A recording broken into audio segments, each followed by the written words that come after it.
Hello and welcome to the Sandro Forte podcast. Over the many years I've been running a successful business, I've met, directly or indirectly, many successful people from entrepreneurs, sports stars, celebrities, and dare I say, even royalty. So what makes someone successful? Do we even know what success is? And the all-important question, can we create it for ourselves? This podcast series invites a diverse group of people to share their insights, their wisdom, and the things they've learned along the way.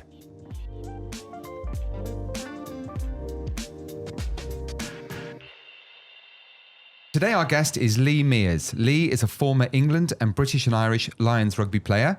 He's played over 40 times, 42 to be precise, for England and amassed over 170 appearances as a forward for Bath. Lee has taken those experiences now into executive coaching after being forced to retire from rugby due to a heart condition. Lee, as you'll find out, is an incredibly active, even now, coaching, after dinner speaking, flying planes, and a few more things that we're about to find out about. So a very warm welcome indeed to our guest today, Lee Mears. Thank you for having me. Welcome. Thank you so much for joining us. First question to you. Tell us, if you don't mind, about clearly you've achieved an enormous amount in a sport, and, to amass over 170 appearances for one club is pretty amazing, quite apart from avoiding injury and all the other things that go with that. Tell us about Lee Mears, the person. What do we need to know about you that we might not know about you? Background, upbringing, how did it all come about? Well, if you ask some of my friends, they'll say that I'm a 4-foot midget, that if I wasn't so fat, I should have been a jockey, and I ended up being a rugby player. So that's how they'll describe me. Myself, I'm a Devon boy from down in the south. Didn't realise that trousers existed until I was about 15, and I got out of Devon and came to Bristol, found the love of rugby really opened my world, and I was offered a scholarship to go to a school in Bristol, Colston's, big rugby mecca of a school, and that was it really. That was the start of my rugby career.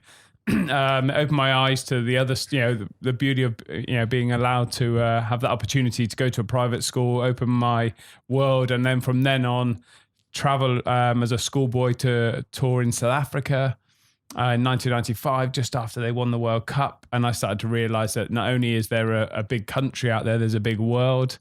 So that period in my life was quite important. And then sort of played for England under 18s, which we'll probably talk about in a bit. But went to Australia for 6 weeks, again fueling that opportunity. And then somebody said, oh, you can now get paid to play rugby. And at the time, as you'll see with the flying stuff, I wanted to go into the Air Force, and I was thinking that's the best way to sort of play as much sport as possible and travel. And then the opportunity was to go and chase an egg around a pitch and get paid to do it. So I thought, well, I'll go and do that for a bit. And 16 years later, one club man, a few in the white shirt. It's been an entertaining trip. And of course, your career with Bath, you've seen the great and the good, but you've also seen some fairly tough times at the club, right? Yeah, definitely. I mean, when I first joined, I think there was 5 international hookers. I was definitely at the bottom of the pecking order, and you had the likes of Jerry Guscott, Victor Abogu, Ben Clark. So you had this massive talent. And then with the professional game, I think Bath sort of took a while to get used to it and pick it up. And so we tried to run it, as amateur for as long as possible, but a lot of teams caught us up. And also the talent, when you make a game professional, you start to see a massive increase in talent. And I think Bath had a little dip. And I always get a bit angry because those old boys always point out how many trophies they won. But I think one of the stats was we were in a final or a semi-final every year for about 12 out of those 16 years. But it's an amazing club, and it's steeped in history. So right through to, the new owner, Bruce Craig, who's really, trying to set the world alight with what he's doing at Bath now. So how do you, in terms of, you talk about joining the club, you're right at the bottom of the pecking order, to use your words. How difficult is it to kind of climb up that ladder to maintain your discipline and your enthusiasm and your commitment to the sport when, your perception might be, I'll get second team rugby if I'm lucky. Yeah, I suppose it's one of the things that I sort of, a lesson I try and tell people that or talk to people about that I bump into or that I coach. When I arrived at Bath, like I say, I looked and I realised that these guys are amazing. They've all played for England, Argentina, Wales, and I started to find very quickly that you are at the bottom of that food chain and you need to learn. And so rather than I always believed in my own ability, but I've been told, all along that I'd always be too small. Oh, you won't be big enough. You won't be big enough. So that's when you adapt. So I used to take the best bits of the others and look at, Freddie Mendes was 6'5" and, an absolute beast and could play prop. There's no way I was going to be as big, as strong as him, but skillful wise. So then I started to think, well, what about being more skillful in my position? Then I'd look at Mark Regan and, I always give him stick for not being the brightest, but he's the most relentless competitor. So then I started to think, well, that's something else that I need to, evolve. And Andy Long was really fit, had good footwork, and you start to sort of add all the little bits of what you think they're really good at, and then how does it work with you? And I suppose I just became an artist at avoiding contact, and they called me skillful. I don't know where that came from. Well, I will have to say, with respect, you described yourself as a 4-foot midget. I'm not sure that's necessarily true, but yes, physically you're not imposing, if you don't mind me saying that. No. So, how intimidating was it in the middle of a scrum? Because I can only imagine what that must be like. Yeah, you learn to make friends with the big units either side of you, and you tell them you're going to look after them. And I think I used to make a few cups of tea and take them some biscuits, so I was their favourite. Right. Well, I have to say, so daily routines. You've achieved an awful lot. Did your upbringing have anything to do with that? Was it a question of you're a self-made guy in the sense that you took some of those component parts, bolted them all together? But how do you find success? And how do you sustain success? That's two questions in one, really. But yeah, very interesting. My dad, you always sort of say that your family had a big impact on you. My father was a lorry driver, coach driver, had an unbelievable work ethic. So I think that's something that he massively passed on to me. But I also think when you find something that you love, it's easy to dedicate yourself to it. And I found rugby, and I even now today, I realized that it was amazing. I absolutely passionately loved it, but it was also a platform because you could do so many things on the back of it. So applying hard work to do something that you absolutely loved makes it a lot easier. And that's one of the things I encourage is that you've got to be passionate about what you do, and when you've found it, because getting up every day, I hear a lot about work-life balance and all of this kind of stuff, but if you love it, you'll do it as much as you can anyway. And I think back to those years where I would train as much as I could, I would play as much as I could. Even now I find it difficult to turn my son down when he says, "Go on, Dad, come out and kick the rugby ball about with me." I try cricket, but he beats me at that already. So, but that rugby, that passion, once you again to sort of go over it, but once you love it, it's you just do everything you can. So you're loving it, you're doing well at it.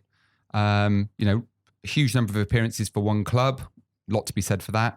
And then all of a sudden, you kind of get derailed because you're diagnosed with a medical condition, which effectively ends your career. Tell us a little bit about what happened and how you dealt with it. So, again, it's quite an interesting time. I was coming to the end of my career. I was thinking about what next. I'd always had this passion around flying, so I started to do my pilot's license, and I thought one of the my life's drivers, like I said before, was this travel. And being a pilot, you still get to travel. It's quite a cool job, and so that I thought that's something that will help me, to pursue another career and be as good as I can be. And during that period, and at the rugby club, I was tested. We had our usual MRI heart scan. And the lady looked at me and sort of said, "Oh, we might have to send you away for another one. You've got an unusual rhythm." And I sort of smiled and said, "Yeah, I'm sure I have. I get tested all the time." And she said, "No, you're going to have to." So I went to London, Got met Sanjay Sharma, who's a big one of the best sort of heart cardiologists in the country, and he said, I've developed athlete's heart. And I said, I'm not an athlete, you got me wrong. And but he pointed out that I've got an inverted T wave and it can affect the rhythms of the heart and it puts you at risk of a heart attack. And being a stubborn sportsman, I said, well, I've been fine this long, so surely I just keep going. And he quite rightly pointed out that that's fine, but you can be the one that, or you won't be the one that's got to tell your kids if something drastic happens. And being a dad of 3 boys, it does dawn on you that selfish athlete in you has other responsibilities as you get older. So it was a case of, it's been amazing. I've loved it. And what's next? And during that time, just to sort of carry on, that's where I discovered coaching. So I had a couple of guys that had amazing impact. Again, the thing with sport is that you meet some really interesting people. And I met a guy called David Scotland, who helped coach me through my transition of what next. And that's how I was introduced to executive coaching. Well, that was my next question, actually. So the transition from sport to coaching, what's fascinating about that in itself is the desire to give something back. So do you think giving back is important? Does that impact on any other aspect of your life? Oh, massively. I mean, everything. I think that's where you get the gratification, the gratitude. I was taught, you get just as much from giving back. And I think one of the things that David did was actually reach out to some people and ask what effect, as Lee had you, on you in your career. And I think this goes back to the grounding from Bath, but and you read it in different books now, but you always knew at Bath, because you were surrounded by so many amazing people, and they sort of went in, they retired and they moved on. But there was you don't want to say tribal mentality, but you knew you were part of something better. And so I learned very quickly, having it sort of, they say it molding, I call it bullying with the older boys, but they basically made you realize that it wasn't your shirt forever, and you've got to do as good a job while you're there, but you've also got to pass it on, because if stuff doesn't get looked after, it dies and fades away. So that was a conscious thing for me, was always, who's the next, young hooker coming through? Who else can you help in the team? Which Bath boys, local boys do you really want to sort of look after? And so that went into, to rugby. And then now I find you find a lot out of helping people. And one of the questions I always ask and was asked was, if someone knocks on your door in 10 years' time, what do you want them to say about you and say thank you for the impact you had on them? So getting me a bit deep, but that's what... No, not at all. So just want to pick up on 3 words that you've just come up with. Pass it on. Yeah. Now you're an executive coach in the corporate world, but you're also a father of 3 boys. Yeah. What are you trying to teach your boys? Given all of the challenges that we face in the world today, are there any things that you've learned in your life, either as a sportsman or as a man, that you're now trying to teach your boys? Yeah, definitely. I mean, the biggest lesson that I try and you're quite having my son sort of getting into cricket at the moment is, I thought rugby was about the failures. Cricket is even more about failure, and so it's your growth mindset. So how do you bounce back? You don't see it as failure. You just move on, or you learn from it. And as long as you learn, you're always going to get better. And the more I look into it, the more I sort of work with athletes now, I've finished and business guys, is the people that have had what's deemed a bad thing, a failure, are the ones that grow the best. So it's getting kids and other adults into growth mindset. It's not failure, it's just a lesson that you got to learn from. And I think if you can have that mentality, you can only get better. So that would be my one big thing, is look into... Carol Dweck wrote an amazing book about growth mindset for kids, and for lots of athletes now, it's becoming more and more important. In sport, Lee, they talk a lot about sports people living in a bubble. Everything's done for them these days. Did you appreciate the success you were achieving in sport, in rugby in particular, when you were playing, or do you reflect differently on that now that you've effectively retired from the sport? Yeah, I suppose when you're in it, you just see it as a challenge and the next challenge and what's the next challenge. So all I ever wanted to do was to play professional, play for Bath really, and then you're playing for Bath, and then one day someone says, you're trying to get in the team. It took me about 4 years to do that. And then you get into the team, and then all of a sudden it's like, well, if you keep playing well, you might get picked for England. And you think, crikey, representing your country. And then you find yourself in a squad.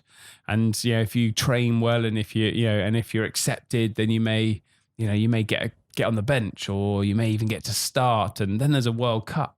And then so you prepare for a World Cup, and then there's this thing called the line. So I think when you're in it, you don't have that time to look back. It's always what's next. And I think that's where, athletes can sort of, it can be such a big shock for them when they finish, because if you haven't stopped and gone, oh my God, this is amazing. Like I am in South Africa at altitude with the sun on my back.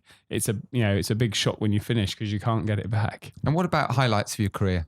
I'm sure there's loads of stories you could tell, and we probably don't have enough time to explore all those today, but highlights of a Lee Mears career? Oh, crikey, loads. I think that first test in Durban, in South Africa. Durban for me is one of the best grounds to play at. It's hostile, it's super steep, so you feel like the crowd are on top of you. Because they've been a competitive, angry little midget, I think being able to say you're not just one of the best in your area, your country, and the start for the British Lions was pretty impressive, I think. And I remember just mum and dad and all that kind of stuff. So that was quite a proud moment.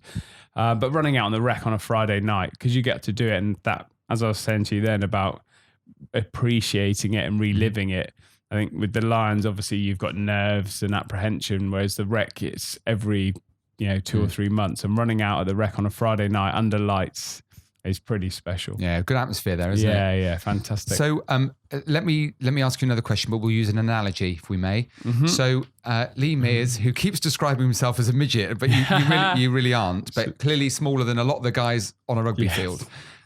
So here you are, there's a guy running at you who's probably 23 stone, and he's 6'4", and you're probably giving him 2.5 feet, right? Yeah. And you are 12 stone dripping wet probably? No, yeah, I'll take that. Okay, so how do you deal with somebody that is twice the size, probably twice the speed, respectfully, who's running at you with a rugby ball? You can't get out of the way, because that's the end of your career probably. Yeah. How do you deal with that challenge? And I'm asking you the question because in analogy terms, a lot of people are confronted with that same challenge in business as well, aren't they? Yeah. Oh, crikey. I think, honestly, I'm about to use a dog analogy now, but have you ever, I used to have a friend who had an Alsatian and a Dachshund, and the Dachshund used to basically order the Alsatian round because the Dachshund had no idea that it was any different. It thought it was, what it saw. And that's what I think for me, people said I was small, but I never felt like I was. So it was just a case of, I'll try and bash you as hard as you're going to bash me. And it seemed to stand me in good stead. I was going to say, if you've got a big fella running at you and the look in your eye says, I'm going to take you down, he's probably more afraid of you than you are of him. So that's an interesting answer, actually. So this is a kind of a more wide-reaching question, Lee, but what would you say is the definition of success, if there is such a thing? As Wikipedia have recently redefined it, I'm not sure we really know what it is, but what would it be in your world? Is it about a positive outcome? Is it about something a bit more ethereal than that? I mean, yeah, I suppose for me, I think it's the impact you have on others. I think is what I would always say. So, are you a positive impact on others? Are people happy to be in and around your company? Are you someone that people seek when they need someone to chat to, rely on, or, if you do have to, at my age now, nearly 40, if you do have to go on a rugby pitch, it's someone you want to take with you. And I think that probably comes from those rugby days where you'd have all these super, super skillful people. But at the end of the day, you'd always play with the guys that you knew would love a bit of a scrap. All these people who talk about being 40 at my age. Yes. I mean, 40 is the new 20, surely. So that's what I'm hoping. You've got a life ahead of you. So on the life ahead of you side of things, Lee, you don't strike me as the kind of guy who would be content with your lot in life. You're clearly very busy. You're a father of 3 boys, so you've got obligations and responsibilities there. But what other things do you aspire to try and achieve? Are there things you kind of set your sights on doing? Yeah, I think firstly, obviously this is going to get me shot if this goes out and my wife hears it all. But I'm planning to do. I did the North Pole with Wooden Spoon in 2015, I think it was, and in 2019 there's a trip to break another world record, Everest, playing rugby at Everest. So I'm planning being involved in that. My wife lets me every now and again sort of pit the body against the world, and a bit of an adventure. So I love adventures. So I still get a bit of that to get the adrenaline running.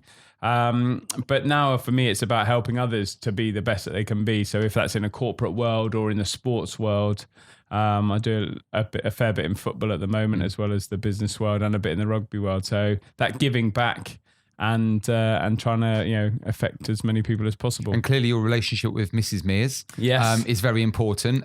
So massively. How important is the support of a partner in a sportsman, a businessman's life, in terms of your aspirations? Oh, huge. I mean, I met my wife at school at Colston's, actually. So, I've got a lot to thank that school for. And you probably saw my face smile when I thought back at those memories. But she's been with me all the way through. She's a physio. Probably just as well. Yes, or a physical terrorist if she gets near me, I call her. But no, she's been a rock. And I think it's massively important that you need someone there as a sounding board. Also to sort of, keep your feet nailed to the ground if you ever thought you were getting too big for your boots. But it's just, it's so much easier, isn't it, when you've got a trusted confidant. So yeah, I've got to thank her. So I know the private pilot's license, helicopters. Yes, I've got a good friend. Everest. Sound to me as if you are somewhat unhinged. I mean, all credit to you. I tried it a few times and I have to say it wasn't for me, but you clearly love the adrenaline and the excitement and the challenge. Challenge, I think, is probably the right word, right? Because you do like to set the bar ever higher. Yes. Would that be fair? Yeah, definitely. I think, and it goes back to that whole, are you improving? And I think if you stand still, you're probably, dying. So I just want to constantly get better if I can. And that gives you a degree of satisfaction, both personally and professionally, in helping others, is to, because you mentioned earlier about, receiving an email or some testimonial after 12 months, you've helped me transform my life. So that clearly is a very important part of your life, is helping others to achieve their best. Yeah, massively. Again, if you're, that's the beauty of rugby, is you could be the best player in the world, but if you haven't got other guys around you, it wouldn't work. And I was involved in a few of those teams as well. And you start to realize that the more you can get others, not only, a bit like having my wife as my partner, if you can have that camaraderie, in and around work where you're the go-to guy or people just want to be with you, then that's what creates a great team. Well, big man, small body. Yes. Clearly fearless on the rugby field. So I have to ask you, are you actually afraid of anything? Oh God, yeah, definitely. I was built this low to the ground for a reason. So I'm not a massive fan of heights. So I remember doing a skydive and thinking this is awesome, and then I got to the bit where you could actually see the floor. So that period where you go, if it fails now, I'm actually still going to be alive at the end of it. Yeah, I'm not a massive fan of heights, and about 2 foot shorter than right. Yeah, exactly. So yeah, heights are not, you can't get me up a ladder. Right. So one question, Lee, we always ask every guest, it's the only common question. So I'm really fascinated to hear this from you. Yeah. Is if you were having a conversation with a younger version of Lee Mears, with all your experiences, as diversified as they are, knowing all the things you know now with those 40 years of experience, what piece of advice, and you're going to be having this conversation, I'm sure, with one or more of your sons in due course, what piece of advice would you give them, knowing all the things that you know now? Oof. I would, if I was to tell myself something, I would say, again, believe in what you, believe in what feels right. Go as hard as you can for it. But always, always get as much as you can. Get the people around you to grow with you, I think is key. What I've heard today, and thank you so much for sharing so openly. I found it really, really fascinating. for many, many different reasons. But what I hear loud and clear from you, Lee, is surrounding yourself with lots of good people, whether it's your wife, your family, whether it's teammates. Also, what I found really fascinating today, one of the things you said is taking kind of component parts of other people that you may see on the face of it as being slightly more talented and kind of bolting them all together and becoming a better version of yourself, which I don't think I've ever heard anyone say before. So that was really interesting. And the other thing I liked very much, and I'm sure those tuning in will feel the same, is that you are clearly somebody who gives more than you receive, and that's clearly shaped what you've achieved both as an individual and as a sports person. So loads of really, really good messages, which I know loads of people will appreciate. So certainly Bath fans, and I'm one of them, Bath fans will know a lot about you, but other people won't necessarily. So because of the things you're now doing outside of sport, executive coaching, speaking, do a lot of that, how do people find out a little bit more about you, what you're up to? How can they stay in touch? Yes, I've obviously got my website, leemears.co.uk, Twitter, Mearsio2, the usual social media things that I'm trying to keep a grip on. And then obviously company-wise, the Preston Associates in London or all over. Great. Well, this could go on for a very long time, but we have to draw to a close. I want to thank you very much indeed for such a candid, forthright, and such an open, honest conversation today, because that's what it was after all. So Lee Mears, thank you very much indeed, and hope we'll see you again in the future. Thanks for having me on. Our guest today on the Sandro Forte podcast was Lee Mears. What a terrific guy he was. Thanks so much for joining us, Lee. Don't forget, lots more interviews to come over the coming weeks. So follow us on social media, Sandro's podcast, same on all channels. Remember to share your stories, thoughts, experiences, and email me if you can, hello@sandrospodcast.com. Finally, please remember, leave a review on the podcast on iTunes and tell us what you'd like more of in the future. See you soon.